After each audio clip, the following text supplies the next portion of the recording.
ईमानदारी का इनाम। किसी गांव में श्यामू नाम का किसान रहता था। स्वभाव से वह बहुत ही अच्छा था। उसका एक खेत था जो बहुत छोटा था, जिस कारण उसके बड़े परिवार की गुजर बसर बहुत मुश्किल से ही हो पाती थी। श्यामू अपने खेत में बहुत मन लगाकर काम करता था, लेकिन खेत छोटा होने के कारण काम कुछ ही घंटे में ख़त्म हो जाता था। उसके बाद वह खाली रहता था। काम के बाद का खाली समय श्यामू को बिताना भारी पड़ता था, इसलिए उसने एक दिन सोचा कि क्यों ना इस खाली समय में गांव के ही सेठ जी के खेत पर मजदूरी कर लिया जाए। इससे खाली समय भी कट जाएगा और घर में पैसे की कमी भी दूर हो जाएगी। गांव के सेठ जी बड़े भले इंसान थे। श्यामू जब उनसे काम मांगने गया तो सेठ जी ने कहा, तुम्हें मेरे खेत पर मजदूरी करने की ज़रूरत नहीं है। आज से मैं पूरे खेत की जिम्मेदारी तुमको देता हूँ। जो भी फसल होगी आधा मुझे दे देना और आधा तुम ले जाना।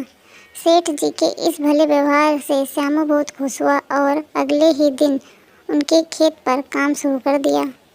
वह प्रतिदिन सुबह सबसे पहले अपने खेत का काम खत्म करता और फिर सेठ जी के खेत में काम करने चला जाता। एक दिन दोपहर को जब श्यामू सेठ जी के खेत में हल चला रहा था, उसी वक्त उसका पैर किसी सख्त चीज़ से टकराया।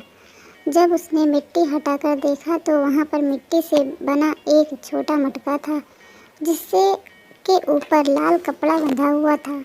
श्यामू पहले तो थोड़ा डर गया, लेकिन फिर भी उसने थोड़ा साहस करते हुए मटके पर बंधा कपड़ा हटाया। जैसे ही उसने मटके के अंदर देखा, उसके आश्चर्य का ठिकाना न रहा। उसमें सोने के कई आभूषण थे। श्यामू को अब समझ ही नहीं आ रहा था कि वह इन कीमती आभूषणों का क्या करे। एक ओर वह सोचता, इसे किसी सुनार को बेचकर अपने घर के पैसे की कमी हमेशा के लिए ख़त्म कर देता हूँ। वहीं दूसरी ओर सोचता कि यह ज़मीन सेठ जी की है, ये उन्हें ही सौंपना उचित होगा। काफ़ी देर तक इस उलझन में पड़े रहने के बाद वह अंत में सेठ जी के घर ही गया।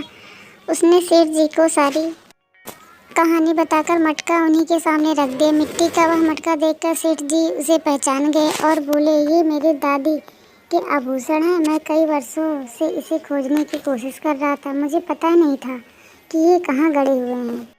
इन्हें अचानक खोजकर तुमने बहुत बड़ा उपकार किया है। तुम्हें इस काम के लिए कोई बड़ा इनाम तो मिलना ही चाहिए। सेठ जी, मुझे आपने अपने खेत पर काम दिया, यही बहुत है। अब मुझे कोई इनाम नहीं चाहिए। श्यामू ने सेठ जी से कहा, श्यामू, मैं जानता हूँ तुम बहुत मेहनती और ईमानदार हो, लेकिन इनाम तो तुम्हें स्वीकार करना ही होगा। सेठ जी थोड़ी देर रुके और फिर कहा, मेरे जिस खेत पर तुम काम कर रहे हो, आज सेवा तुम्हारा है, तुम उसके मालिक हो। सेठ जी के मुंह से यह बात सुनकर श्यामू खुशी से झूम उठा।